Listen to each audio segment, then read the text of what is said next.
Paz do Senhor, irmãos. Voltei. Agora o negócio é mais sério, né?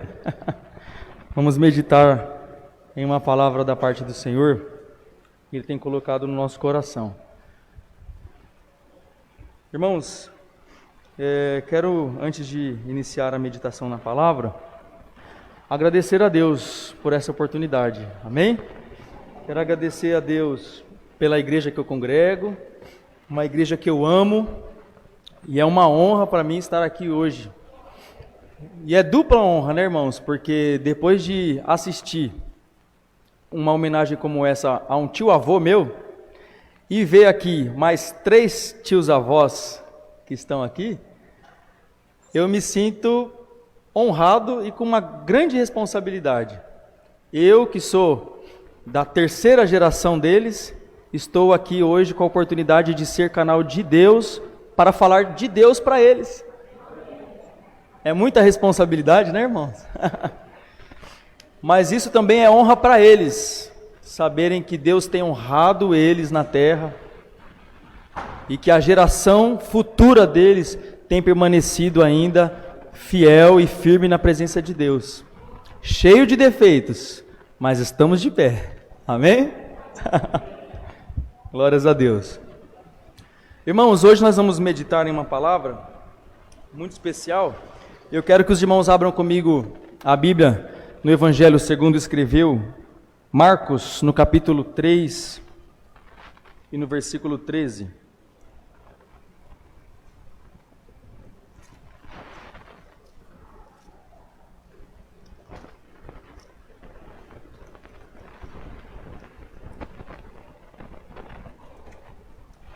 Louvar a Deus pela vida do pastor. Ele não está aqui, mas deve estar assistindo. Agradecer pela confiança dos irmãos. E vamos lá, vamos aprender de Deus nesta noite, amém? Marcos capítulo de número 3 e o versículo de número 13. Nós vamos ler do verso 13 até o verso de número 17.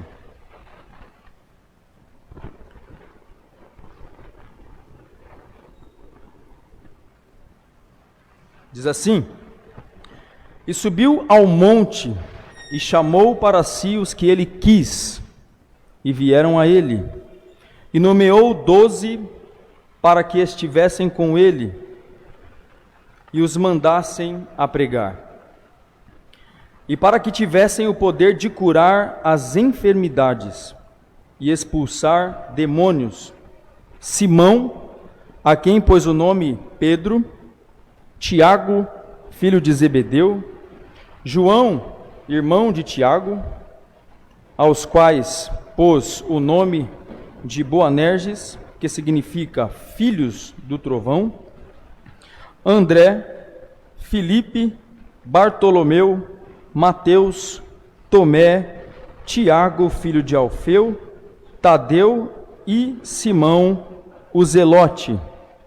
Amém, queridos? Vamos até o versículo 18. Tem também o 19, né? Vamos ler aqui só para não passar batido. E Judas Iscariotes, que traiu Jesus. Amém, irmãos? Queridos, esse texto que nós lemos é um texto que fala a respeito da escolha de Jesus. Qual é o critério de escolha de Jesus que nós encontramos aqui nesse texto, irmãos? Na nossa ótica humana, nós entendemos que o critério de escolha de Jesus, ou pelo menos o critério de escolha nosso na terra, é aquilo que alguém tem a oferecer para ser escolhido para alguma coisa, certo? Então, na ótica humana, a escolha é feita por aquilo que alguém tem a apresentar, aquilo que alguém tem para trazer de benefício para o posto que vai ocupar. Mas na ótica de Jesus, nós vemos aqui que ele passa caminhando na sua simplicidade, e por onde ele passa, ele vai recrutando pessoas para fazer a obra juntamente com ele. E qual é o critério de escolha de Jesus, irmãos? Os que ele quis. Está aqui no versículo 13 que nós lemos. Quem Jesus queria, ele chamava para o ministério. Quem Jesus queria, ele convidava para seguir. E não eram homens de grande relevância na sociedade. eram pessoas comuns, como nós, pessoas comuns como você, pessoas comuns como eu. Irmãos, e aqui nós já podemos extrair da palavra de Deus algo muito importante para nós, antes de nós entrarmos aqui no texto que o Senhor colocou no nosso coração, que é o critério que Deus escolheu você, é o critério que Deus te chamou. Deus não chamou você porque você tinha algo para oferecer para Ele, mas Deus chamou você e eu porque Ele tinha algo para oferecer para nós. Isso é muito precioso, irmãos. É o que muitos estão pregando por aí hoje como uma graça barata, uma graça que, como o Erivelto comentou hoje na escola dominical, uma teoria universalista. Todo mundo pode ser salvo, todo mundo que quiser faz o que quer, vive como quer que vai ser salvo. A graça de Deus não é barata, a graça de Deus, pelo contrário, é caríssima, é preciosíssima, ela é de graça para nós, por isso se chama graça, mas ela tem um grande valor, irmãos. É como se chegasse um caminhão lá na sua casa, um caminhão bem grande, aquelas carretas com 3 compartimentos, com muito ouro em barras, e ele batesse na sua porta e dissesse assim: esse carregamento aqui é para você. E você dissesse: mas eu não tenho condição de adquirir essa riqueza tão grande, é muita riqueza para mim. E aí alguém disse assim: não, mas é de graça, mas tem muito valor. Então a graça, irmãos, de Deus, que bateu a sua porta, na porta do seu coração, que te trouxe aqui, Ele que passou recrutando você e eu, Ele nos deu algo muito precioso, mas Ele nos deu de graça, mas é precioso, nós precisamos guardar essa preciosidade que nós recebemos de graça. E a Bíblia vai nos contar, irmãos, que dentre esses 12 que Jesus escolhe, Ele escolhe um que era complicado, e hoje, quase que o irmão Nivaldo adivinhou, cadê ele? Quase que o irmão Nivaldo adivinhou que eu estava meditando nesse personagem, né? Que a gente conversou durante o dia, e a gente entrou para falar um pouquinho sobre Pedro. Pedro era um irmão complicado, né, irmãos? Todos nós já conhecemos que ele tinha um temperamento muito forte, um temperamento muito impulsivo. É o Simeir se não fosse crente, viu? Era Pedro. O bicho era bravo, irmão. Pedro era bravo. Era mais ou menos Simeirzão assim, né? Fala, Simeir, tudo bem? Como é que você tá, beleza? Tô ferrado, irmãos. Queridos, Pedro era este irmão nervoso. E a Bíblia diz, irmãos, que dentre esses que Jesus escolheu, o primeiro da lista, quem é? Pedro. Pedro foi um grande líder do Evangelho. Ele foi um grande líder no começo do seu chamado e foi um grande líder também depois que ele foi restaurado por Deus. E aqui já quero até abrir um parênteses, irmãos. Deus falou no meu coração. Não é uma palavra decorada, não. Essa é uma noite de restauração para nós. Deus quer restaurar vidas aqui nesta noite. Deus quer restaurar ministérios, sonhos, chamada. Presta atenção no que Deus fez na vida de Pedro. A Bíblia diz que Pedro conheceu a Jesus por intermédio do seu irmão, o André. André, que era irmão de Pedro, era discípulo de João Batista. Discípulo de João Batista.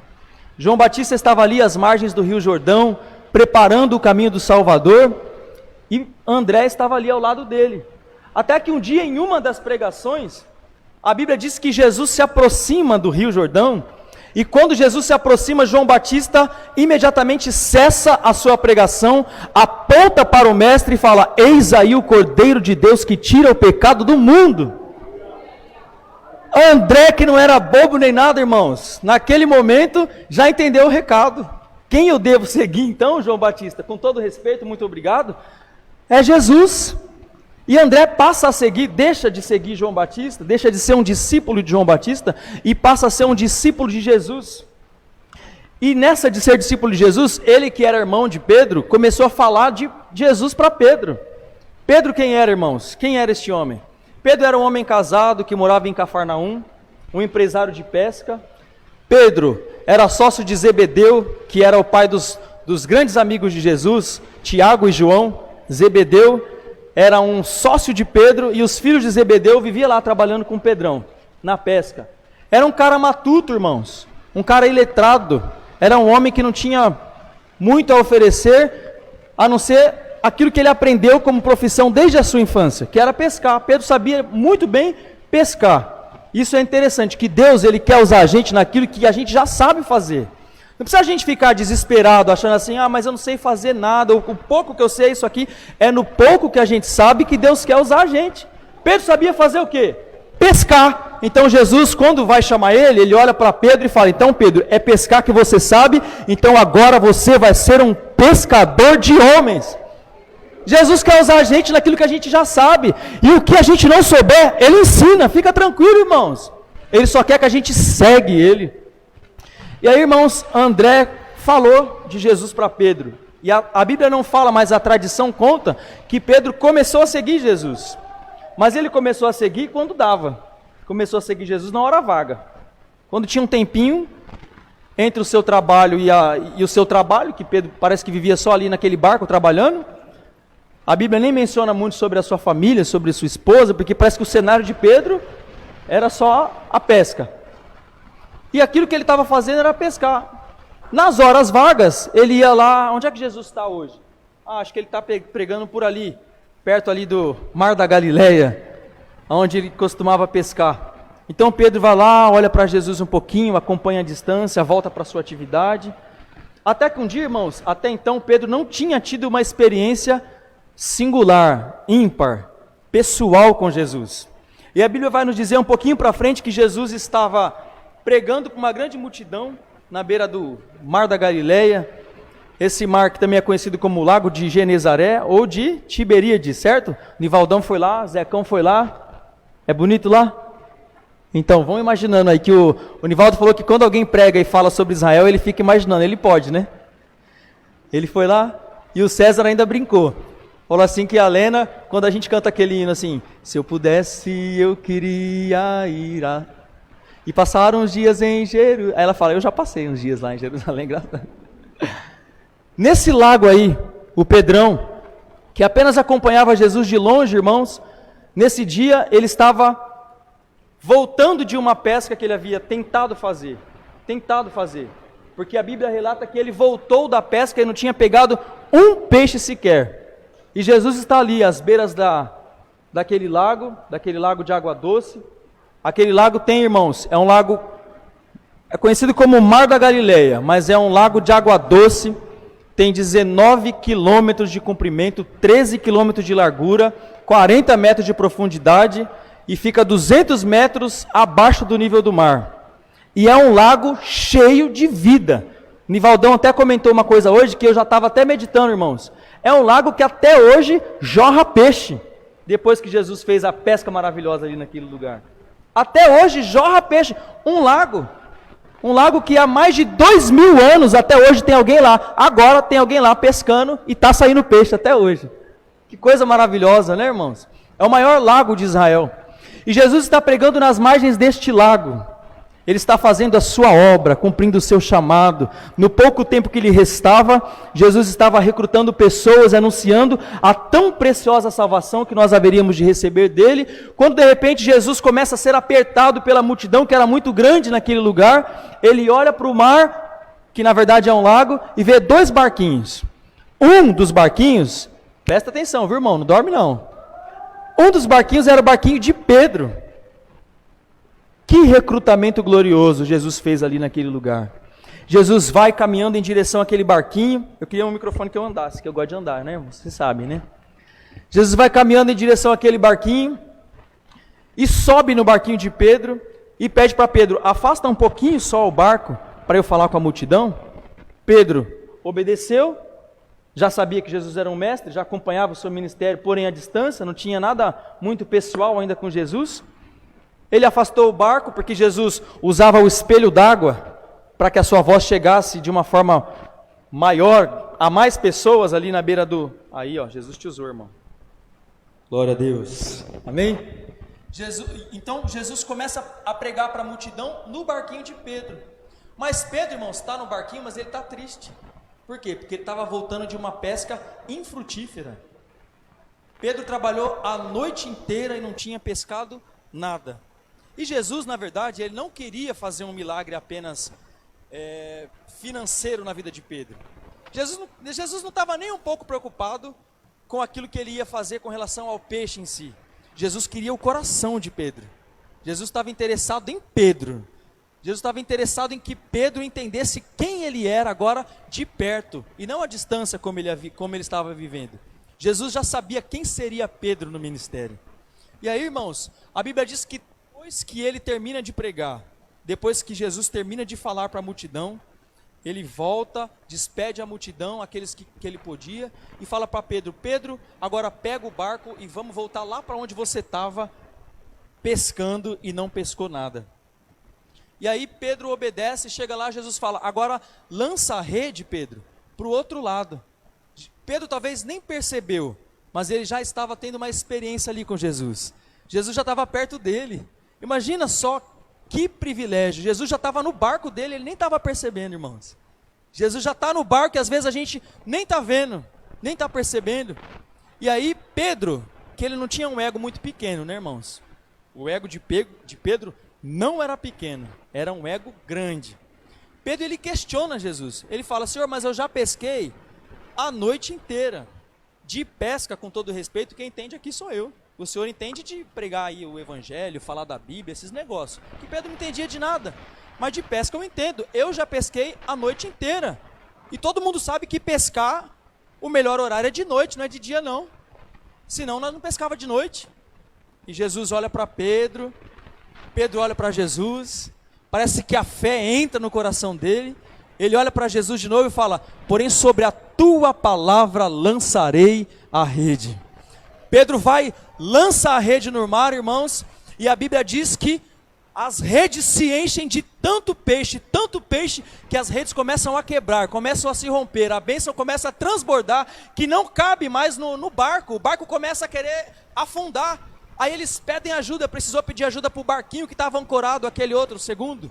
O barquinho vem, enche também, e a Bíblia diz que quase os 2 barcos vão a pique. Tamanha é a bênção que Deus gostaria de mostrar ali para Pedro. Mas como eu disse, irmãos, o objetivo de Jesus não era dar um monte de peixe para Pedro. Isso daí é secundário. A própria palavra de Deus diz, não é, irmãos? Buscar primeiro o reino de Deus e a sua justiça, porque as demais coisas vos serão acrescentadas. Jesus, ele poderia acrescentar tudo que Pedro precisava, tudo.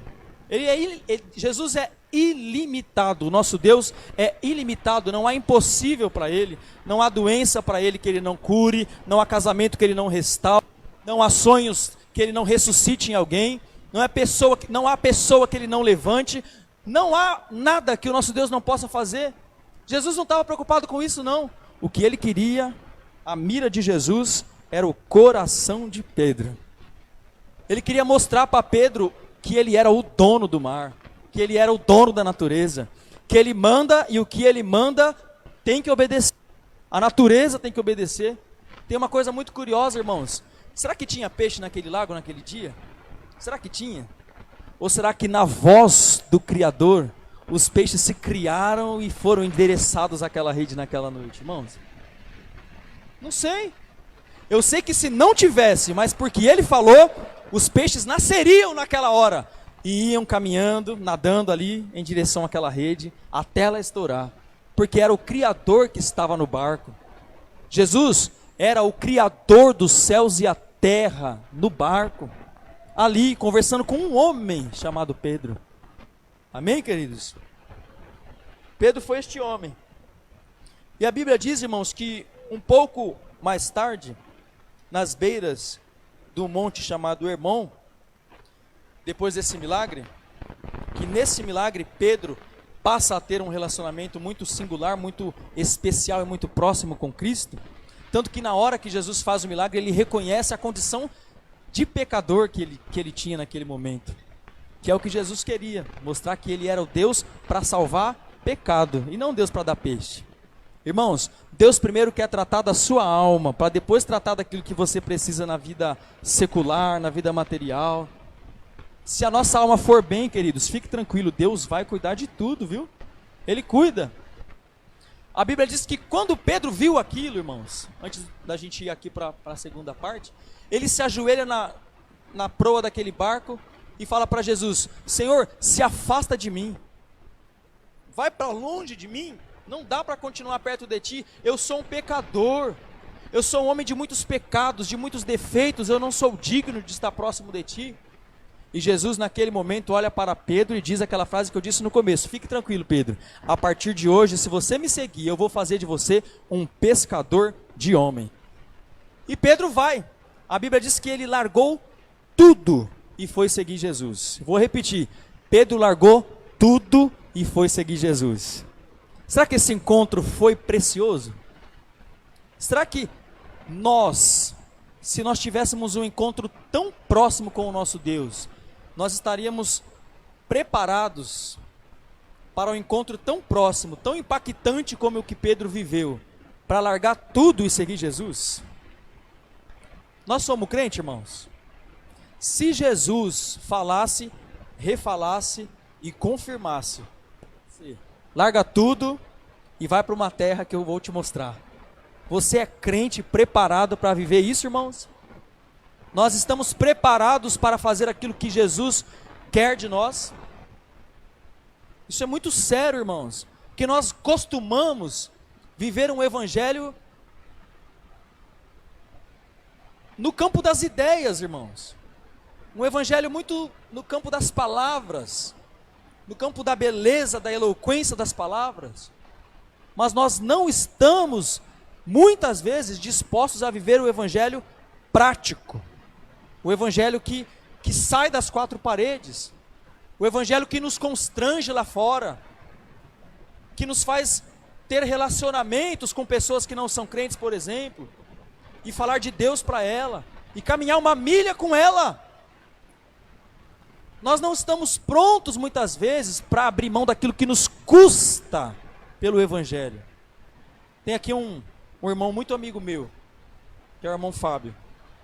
Nós nos estreitamos agora em outra irmandade lá fora, né? O meu comandante, está ali. Eu falo na presença dele, irmãos. Se hoje o meu Deus me requeresse, pela sua misericórdia e pela sua graça, eu largava tudo, viu, irmãos? Menos a minha família. Não largo, por nada. Mas eu largava o meu emprego, eu largava a igreja local, eu largava o que fosse necessário, eu largava a minha casa, eu largava o meu carro, para fazer o que Jesus mandasse. Eu estou falando aqui pela minha salvação, irmãos. Coloco o meu coração aqui no que eu estou falando. Nós precisamos estar preparados para isso. E se Deus te requerer? Larga tudo e me segue. Nós estamos preparados, irmãos? Fica essa reflexão para nós, amém? A Bíblia diz que um pouquinho de tempo depois, Jesus estava reunido nas beiras deste monte, reunido com os discípulos, Monte Hermon, e ele pergunta para os discípulos dele assim: o que dizem a respeito do Filho do Homem? E aí os discípulos começam a responder aleatoriamente para Jesus, dizendo assim: ah, Senhor, uns dizem que tu és João Batista, outros dizem que tu és Elias, outros dizem que tu és Jeremias. Em suma, o que eles estavam dizendo para Jesus ali é: está todo mundo confuso. Ninguém sabe exatamente assim, de fato, quem o Senhor é. E até hoje continua assim, né, irmãos? Qualquer lugar que você vai aí, alguém pensa que Jesus é só um profeta, que Jesus é só um homem que veio à terra, que Jesus foi só um sábio, que Jesus é uma lenda. Não sabem que Jesus é o próprio Deus que criou os céus e a terra e que se esvaziou para caber na barriga de Maria para nos dar salvação. Não sabem. E aí Jesus vai e pergunta para eles: e vós, o que dizeis que eu sou? E Pedro, Ticão, que era o mais afoito de todos. Isso daí o Semeir não é, graças a Deus, é um homem muito calmo, muito sereno. É só a parte do bravo, viu, Semeir? Que se é um pouco. Pedro era um homem muito afoito. Ele é o primeiro da fila para responder. Ele fala: tu és o Cristo, o Filho de Deus. Mas Pedro era cheio de ego, irmãos.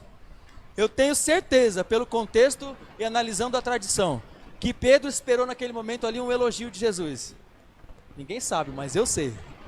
Ninguém falou, mas para mim já estava revelado. Ele é o Messias. Tu és o Messias que nós esperamos. E aí Jesus já começa a traçar, ele já sabia, mas ele começa a traçar para nós qual era o perfil de Pedro. Alguém que tinha um ego muito elevado. Muito elevado. alguém que estava se achando demais, alguém que achava que só ele amava a Deus, só ele tinha a revelação de Deus, só ele que era o queridão.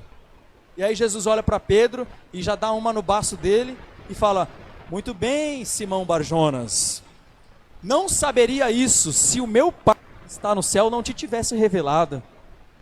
Você não foi carne, não foi sangue que te revelou, não foi a sua inteligência que te revelou, não foi porque você é sábio que você sabe disso, mas é porque Deus quer te revelar a salvação para a sua alma, para a sua vida. É o texto que lemos no versículo 13 de Marcos, no capítulo de número 3. Deus escolheu, qual foi o critério? Os que ele quis. Deus quis revelar para Pedro a salvação, Deus quis revelar para Pedro que ele haveria de verificar que Jesus era o Cristo. Irmãos, para a gente correr, que o tempo é curto, a Bíblia diz que neste momento, irmãos, tem aquela famosa frase a respeito do que trouxe muito prejuízo à nossa igreja, à história da igreja. Quando Jesus olha para Pedro e ele fala para ele, né? Pedro, tu és Pedro, e sobre esta pedra edificarei a minha igreja. Do latim, essa frase, irmãos, no latim, ela traz uma frase que ecoou pela igreja, pela história da igreja, que é uma frase mais ou menos assim, se eu não falar errado, né? É ubi Petrus, ibis ecclesia. Onde está Pedro, ali está a igreja. Que trouxe muito prejuízo para a igreja, porque muitos achavam que a igreja estaria fundamentada em Pedro, que Pedro seria a pedra de construção da igreja. Irmãos, imagina se Pedro fosse a pedra de construção da igreja.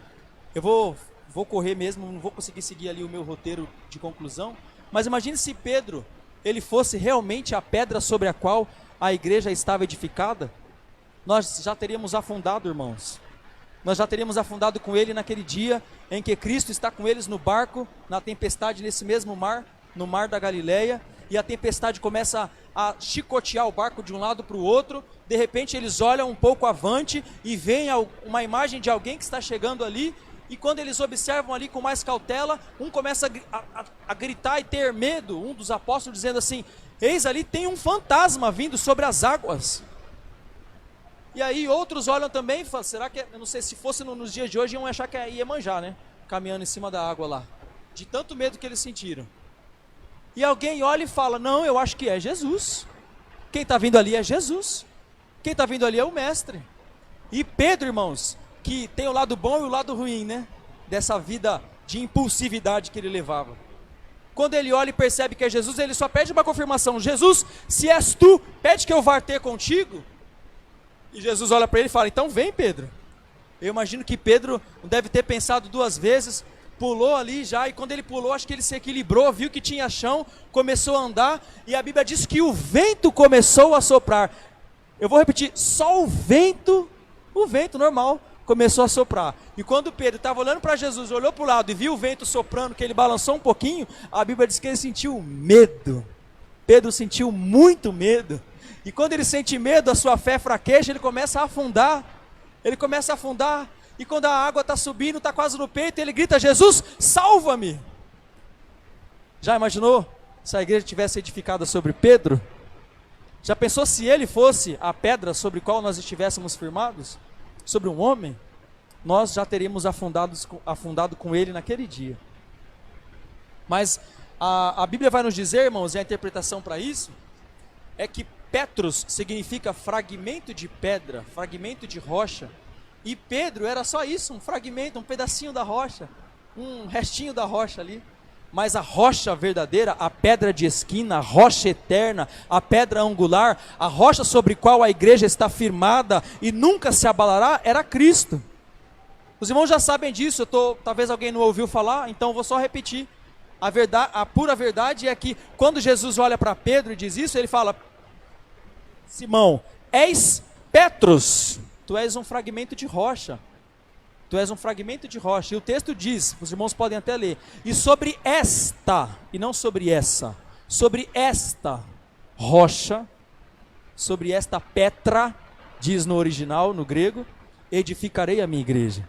Então Jesus está edificando a sua igreja sobre ele, não é sobre Pedro, amém, queridos? Graças a Deus, a verdade a nós foi revelada. Irmãos, para a gente caminhar para o encerramento aqui, daquilo que Deus colocou no meu coração. A Bíblia diz que Deus começa a viver muitos milagres com Jesus. Ele vai caminhando com Jesus, Jesus vai exortando ele, vai trabalhando na vida dele, vai lapidando ele. E chega, irmãos, o momento em que Jesus decide ir para Jerusalém e revelar aos discípulos que é a sua hora. Ele revela aos discípulos que ele haveria de morrer, que ele haveria de ser entregue nas mãos dos homens para que se cumprisse aquilo pelo qual o propósito ele foi chamado. E aí a Bíblia diz que Jesus avisa os discípulos e vai caminhando para Jerusalém. E quando ele entra em Jerusalém, num jumentinho, a Bíblia diz que alguns, metade da multidão, estava muito feliz, jogando ramos sobre Jesus, se alegrando porque o mestre da cura estava entrando em Jerusalém, enquanto outros da multidão estavam enfurecidos porque ele havia acabado de ressuscitar Lázaro. E eles disseram, aqueles que eram os maiorais da sinagoga, aqueles para os quais ele veio, que o rejeitaram, começaram a dizer, agora acabou, não tem mais jeito, é hora de nós acabarmos com a vida desse homem, ele está causando demais aqui na nossa religião, ele está trazendo muito alvoroço para a nossa comodidade. E aí uma multidão está alegre, outra multidão está entristecida. Jesus entra no jumentinho, na cidade de Jerusalém, e quando ele chega na frente do templo, a Bíblia diz que ele chorou amargamente.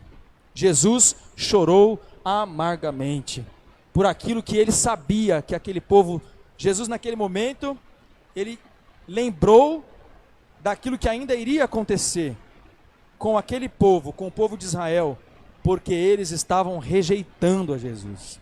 Tudo que eles haveriam de passar, Jesus chorou por tudo que eles teriam que passar e pagar por ter rejeitado o Messias naquele dia. E aí, logo após Jesus chorar, a Bíblia diz que ele chama Pedro, Tiago, e ele pede para que eles vá preparar o cenáculo, para que ele caminhasse para a celebração da ceia. E Pedro vai e acha uma sala, prepara, e a Bíblia diz que o cenário montado é o seguinte: Jesus entra na sala e todos estão à mesa, sentado. E quando nós lemos a tradição, irmãos, nós verificamos que a mesa da ceia, na cultura deles, é uma mesa pequena, uma mesa baixa.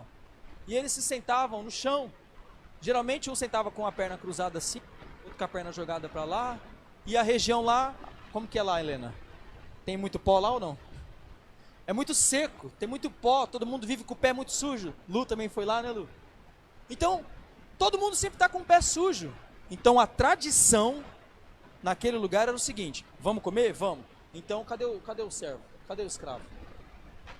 Filho, vem aqui, lava o pé dos convidados aqui, por favor, para que ninguém fique com o pé sujo na cara um do outro na hora de comer.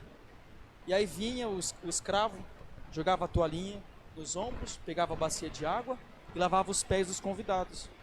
E o cenário é esse: Jesus entra no cenáculo e o que ele vê? Os discípulos sentados à mesa. Jesus certamente ali está esperando alguém tomar a iniciativa de ser o servo. E ninguém toma iniciativa. Ao contrário, a Bíblia diz que eles discutiam, sabe o que, Alisson? Quem será que é o maior entre nós? Quem tem mais prestígio com o mestre? Será que sou eu? Será que é você? Não, acho que é o pastor Reinaldo. Não, deve ser o pastor Isaías. E a Bíblia diz que Jesus, humilde como sempre foi, pega a toalha, coloca nos ombros, pega a bacia e começa a lavar os pés dos discípulos um a um. O Criador dos céus e da terra começa a lavar os pés de homens, criaturas dele, homens comuns como eu e você, que ele escolheu para salvar e para caminhar ao lado dele. Está ali Jesus lavando os pés dos discípulos, e quando ele chega em Pedro, Pedro fala: não, meu pé não, o meu senhor não, no meu pé o senhor não rela. Pedro, homem difícil, hein? Jesus fala: Pedro, se eu não lavar o seu pé, você não tem parte comigo no céu. Ô bicho teimoso. E aí a Bíblia diz que Pedro, como era 8 ou 80, ele fala: então beleza, então toma aqui a minha mão, o meu pé, a minha cabeça, me dá um banho completo, Jesus. E aí Jesus fala para ele: não, filho, você já está limpo, eu só preciso lavar o seu pé. Eu só preciso lavar o seu pé. E isso traz para nós, irmãos, nos remete a respeito de um ensinamento muito importante: a justificação e a santificação. Justificação, lavagem completa, banho completo. Você já foi justificado pelo sangue de Jesus. Você já está limpo. Você já está limpo. Agora, santificação. Todos os dias, dá uma passadinha lá e lava o pé. Todos os dias, dá uma passadinha lá e santifica um pouco mais, santifica um pouco mais, santifica um pouco mais. Louvado seja Deus. E aí, irmãos, passa aquele momento, eu vou correr para mim não passar do horário. O pastor quer que a gente não passe do horário por causa da pandemia, mas eu não aguento, irmão, é gostoso demais falar de Jesus, né?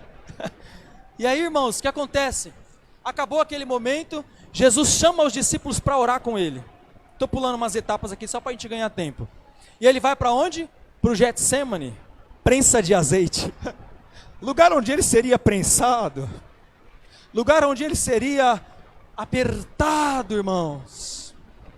Irmãos, Jesus sabia que a luta, a guerra espiritual naquela noite seria muito grande. Então, dentre aqueles que ele havia escolhido, ele escolhe só 3. Simão Barjonas e os filhos de Zebedeu, Tiago e João. Ele chama eles e fala: filhinhos, vigiai comigo um pouquinho só, eu estou muito angustiado. Jesus sabia pelo que ele teria que passar. E pasme os senhores, ele não estava preocupado com a dor da cruz. Ele não estava preocupado com o sofrimento do madeiro. Ele não estava preocupado com as dezenas de chibatadas que ele tomaria. Ele não estava preocupado com a cusparada que ele tomaria no rosto. Ele não estava preocupado com nada disso. Sabe com que ele estava preocupado? Com a taça da ira de Deus, que seria virada sobre ele naquela noite. E a Bíblia diz que ele começa a sofrer, orar e chorar, orar e chorar, orar e chorar. E quando ele volta, ele olha para os discípulos e encontra os discípulos fazendo o que, pastor Reinaldo? Dormindo. Jesus vai e acorda eles: vigiai, porque o espírito está pronto, mas a carne é fraca. Não podeis vigiar um pouquinho só comigo? Pedro, meu amigo, vigia comigo. E Jesus sai daquele ambiente e volta para mais uma etapa de sofrimento. E ele começa a orar e chorar, orar e chorar. E ele diz: Jesus, ele diz a Deus: Pai, se possível for, passa de mim esse cálice. O cálice da ira de Deus. O cálice da ira de Deus. Deus não poupou Jesus em nada. A sua ira foi derramada sobre Cristo na cruz até a última gota. Jesus pagou verdadeiramente o preço por nós. E a Bíblia diz que ele volta a segunda vez e encontra os discípulos dormindo de novo. Depois ele vai orar de novo pela terceira vez. Jesus ora e chora, ora e chora. E na terceira vez a Bíblia diz que aquele ambiente começou a ficar ensopado de sangue. Tamanha era a agonia que ele sentia naquele momento. A agonia era tão grande que o seu suor se transformou em sangue. E naquele momento Jesus vive 4 milagres. Ele é transfigurado. Ele vê Moisés, representante da lei, ele vê Elias, representante dos profetas. Jesus recebe o consolo de um anjo ali naquele lugar. Deus manda um reforço do céu para ele aguentar, porque ele não sofreu como Deus, ele sofreu como homem. Ele mesmo sendo Deus, sofreu como homem. Precisou de um anjo para consolar Deus. Precisou de um anjo para consolar Deus. Porque ele abriu mão da sua natureza divina. Ele falou: eu vou pagar o preço como homem. Eu vou suportar. E ele fala: Jesus, ele fala a Deus: Pai, se não for possível, seja feita a tua vontade. E aí quando ele termina de passar por isso, Pedro ainda olha para ele e fala: Senhor, já sei, vamos armar aqui 3 tendas. Eu nem precisa de uma para mim não. Eu vou fazer uma tenda para Moisés, uma tenda para Elias e uma tenda para o Senhor. Pedro de novo, falando bobagem, achando que Jesus era igual a Elias e Moisés. Ele ainda talvez não tinha, mesmo confessando, não conheceu a Cristo verdadeiramente. Não sabia que ali era Deus. Não tinha esse negócio de equiparar Jesus com Elias e com Moisés. E aí Jesus ignora aquilo, chega e fala: é chegada a hora. E quando ele acorda de novo pela terceira vez os discípulos, que ele olha, o campo está lotado de soldados pretorianos, romanos, cheio com suas espadas embanhadas, prontos para capturar Jesus. E Pedro de novo faz outra besteira, pega a espadinha que ele levava para cortar peixe e corta a orelha de Malco. E Jesus cura o soldado romano. De novo remediando tudo que Pedro fazia. Jesus cura, porque talvez se Jesus não tivesse curado, Pedro ia estar também na cruz com Jesus. Mas aí os soldados tiveram misericórdia de Pedro, porque Jesus curou. Jesus é arrastado dali, ele é condenado por Pilatos. E aí é onde eu quero chegar, irmãos, para a gente finalizar. Quando Jesus estava na ceia ali com os discípulos, Jesus falou a respeito da traição, Jesus falou a respeito do abandono, de tudo que ele haveria de passar. E Pedro fez o quê? Abriu a bocona dele de promessas falsas, como nós tantas vezes fazemos para Deus e não cumprimos. Ele olhou para Deus e disse: não, esses aqui, ele ainda não tinha aprendido, esses aqui pode até te abandonar, esses discípulos normais aí, agora eu não, eu nunca te abandonarei, eu estou pronto para ir à morte contigo, Jesus. Jesus olha no olho dele e fala: Pedro, hoje mesmo me negarás 3 vezes antes que o galo cante.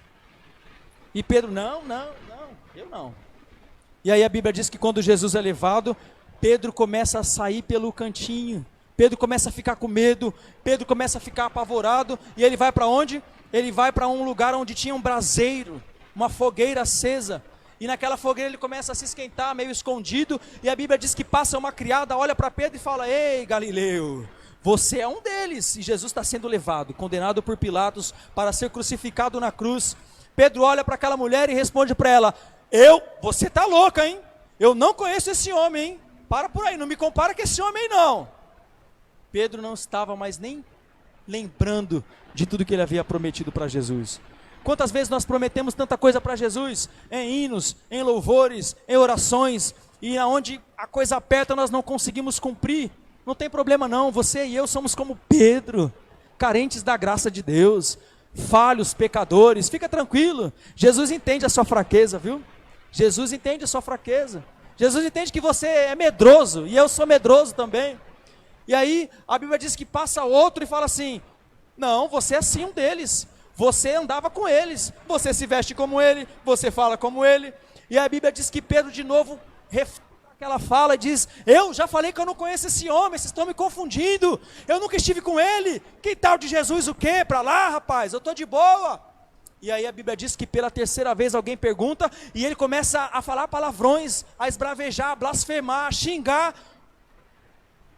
e ele negou Jesus. Quando ele negou Jesus, de novo, pela 3ª vez, o galo canta, a ficha de Pedro cai, ele percebe que ele tinha negado o mestre.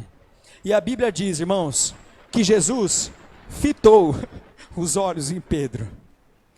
De longe, Jesus estava olhando para ele. Sabe quando cruza assim, ó? Pedro viu Jesus. E ele começou a chorar amargamente. Na tradução original, a Bíblia diz que é como se saísse água podre de dentro de Pedro. Tamanha era a decepção com ele mesmo. Tamanha era a tristeza que ele sentira naquele momento por haver negado o seu Salvador, o seu mestre. E aí, para resumir, a Bíblia diz que Jesus às 9 horas da manhã é crucificado naquela cruz, no monte chamado Caveira. Ele cumpriu o seu propósito, ele cumpriu aquilo pelo que ele veio fazer, trazer salvação à humanidade. E onde estava Pedro? Ninguém sabia onde estava Pedro, irmãos. Às 3 horas da tarde, 6 horas depois de muita agonia sofrida pelo mestre na cruz, o seu baço havia sido furado, aqui, olha, no seu lado estava furado, ele estava derramando o seu sangue, ele estava cumprindo o seu ministério, e sabe de quem Jesus estava lembrando? De Pedro, de você, de mim, de nós, os medrosos, aqueles que não merecem a graça, mas fomos alvos da sua salvação. Louvado seja Deus. Onde está Pedro? Pedro está escondido com medo, e aí a Bíblia diz que depois Jesus é sepultado, e no outro dia as mulheres chegam para ver o corpo, para perfumar o corpo, para chorar ali no túmulo, e quando as mulheres chegam ali, elas não encontram Jesus. Marcos diz que à direita havia um anjo sentado do lado do sepulcro, onde estava a pedra movida. E ele diz: a quem buscais? E elas dizem: roubaram o corpo do mestre. E o anjo diz para elas assim: fique tranquilo, já não está entre nós, já não está entre os mortos, ele ressuscitou. E tem mais, vai, diz para os discípulos e para Pedro que eu vou ter com eles. E a Bíblia diz, irmãos, que aquele recado chegou até Pedro. Pedro vai ao sepulcro correndo para ver se ele encontra Jesus. E quando ele chega lá, o túmulo está vazio, ele não encontra nada. Sabe o que Pedro faz? Quer saber de uma coisa? Vou pescar. Não queria relaxar. Sabe o que Pedro pensou naquele momento? Para mim não tem mais jeito. Acabou o meu tempo. Tio, me perdoa o horário, já vou concluir. Acabou o meu tempo. Acabou o meu tempo.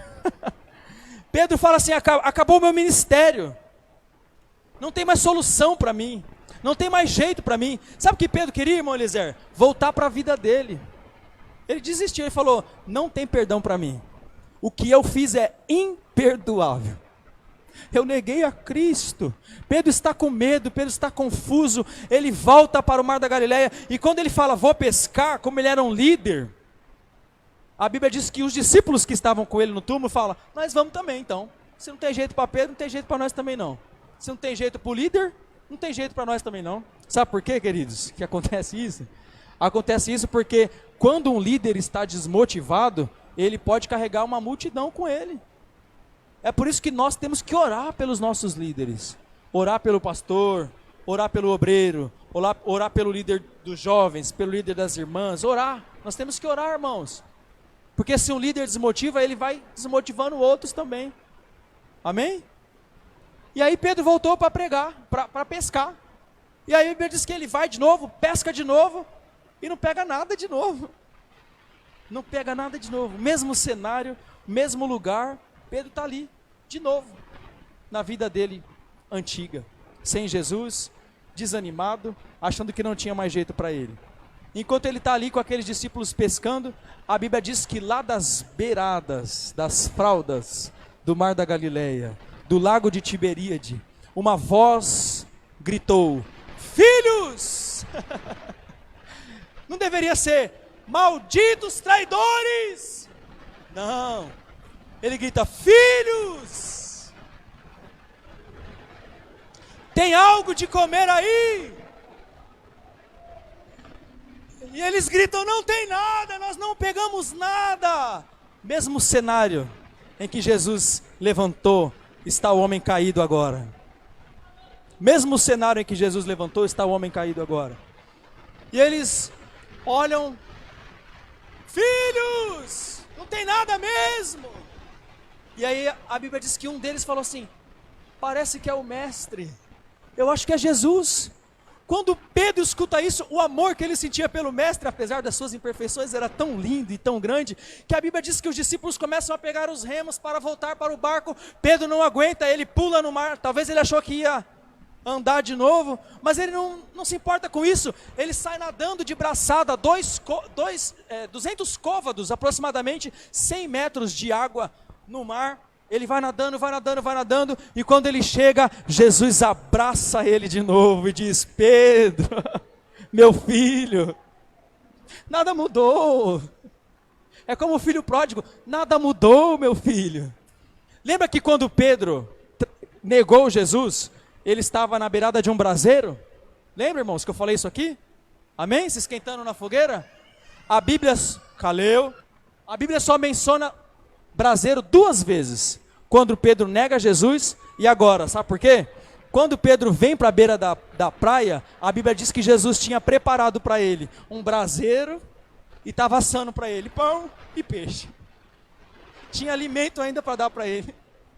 Sabe por quê, irmãos? Porque aonde Jesus te viu cair, ele vai te levantar de novo.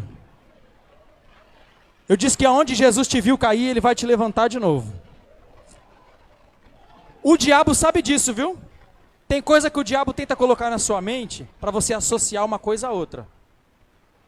Irmãos, me perdoa, eu preciso entregar isso aqui. Me perdoa, passar do horário. Me perdoa, eu não costumo passar. Mas escuta isso rapidinho. Um dia eu estava voltando aqui da igreja indo para minha casa. Todo mundo sabe a minha história, a maioria. Quem não sabe, depois pesquisa no Google. E eu estava voltando para casa e a minha mãe estava na sarjeta, na rua da minha casa. E aí eu peguei ela, eu estava voltando da igreja, eu era solteiro ainda, muitos anos atrás. Eu levantei ela, falei: mãe, de novo você bêbada aqui, pelo amor de Deus, você só dá trabalho, mãe, você tem que se cuidar, né? Dando aquele sermão que eu sempre dava nela. E aí quando eu estava na porta, eu chamei: Douglas, Pablo, abre a porta, a mãe está aqui bêbada. E eles não me ouviam. Minha mãe caída sobre os meus ombros. E aí eu fui, olhei para ela e falei: mãe, você tem que parar de beber, mãe, enquanto eles não abriam a porta. Tá vendo? Só você tá aqui, você vai ficar doente e tal. Do nada minha mãe ficou retinha assim, Smir. Foi até o tanque, colocou as mãos no tanque assim, olhou para mim e falou assim: a mãe te ama. Aí eu falei: eu sei que você me ama, mas tem que parar de beber, blá, blá, blá, blá, blá, blá. Aí o diabo falou na boca da minha mãe assim: você não tá entendendo? A sua mãe te ama. Eu odeio você. Vou destruir você. Eu olhei para aquele espírito imundo, repreendi no nome de Jesus, minha mãe caiu desmaiada, eu coloquei ela lá dentro. Amém? Glória a Deus. Anos depois, minha mãe já tinha morrido.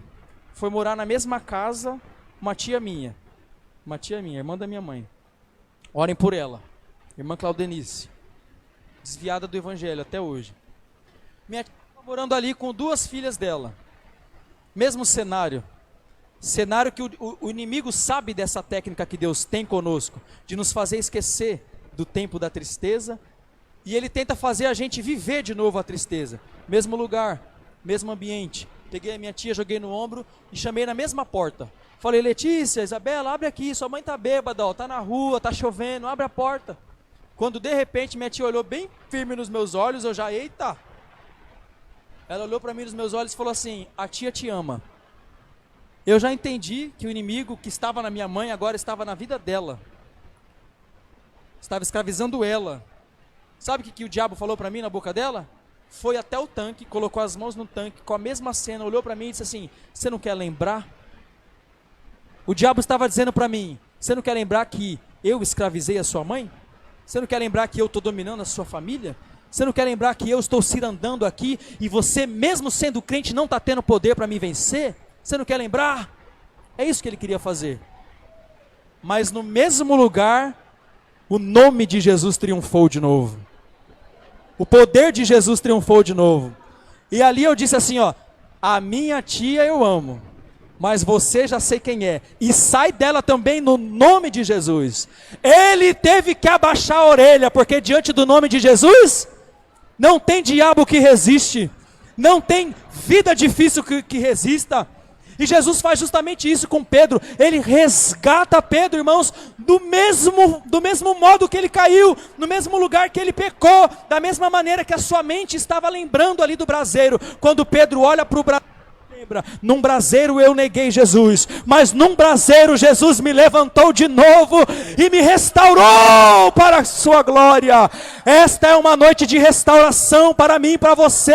Deus quer restaurar a sua história. Deus não quer que você fique pensando que para você não tem mais jeito, que acabou o tempo, que você não tem mais solução, que você já fez, mas agora não tem mais nada para fazer. Deus manda dizer para você e para mim nesta noite: Ele tem uma nova história para escrever na sua vida. Não pense que acabou.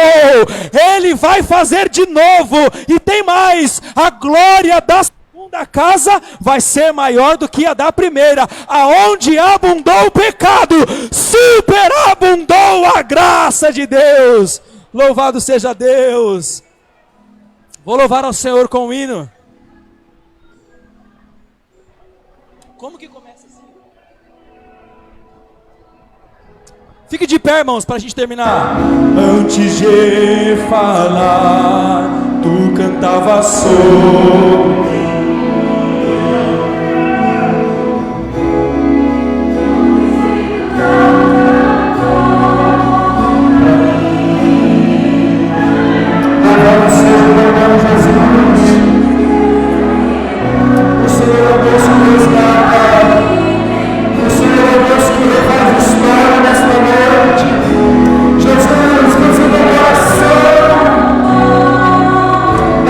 Estão pensando que não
desistido da sua vida.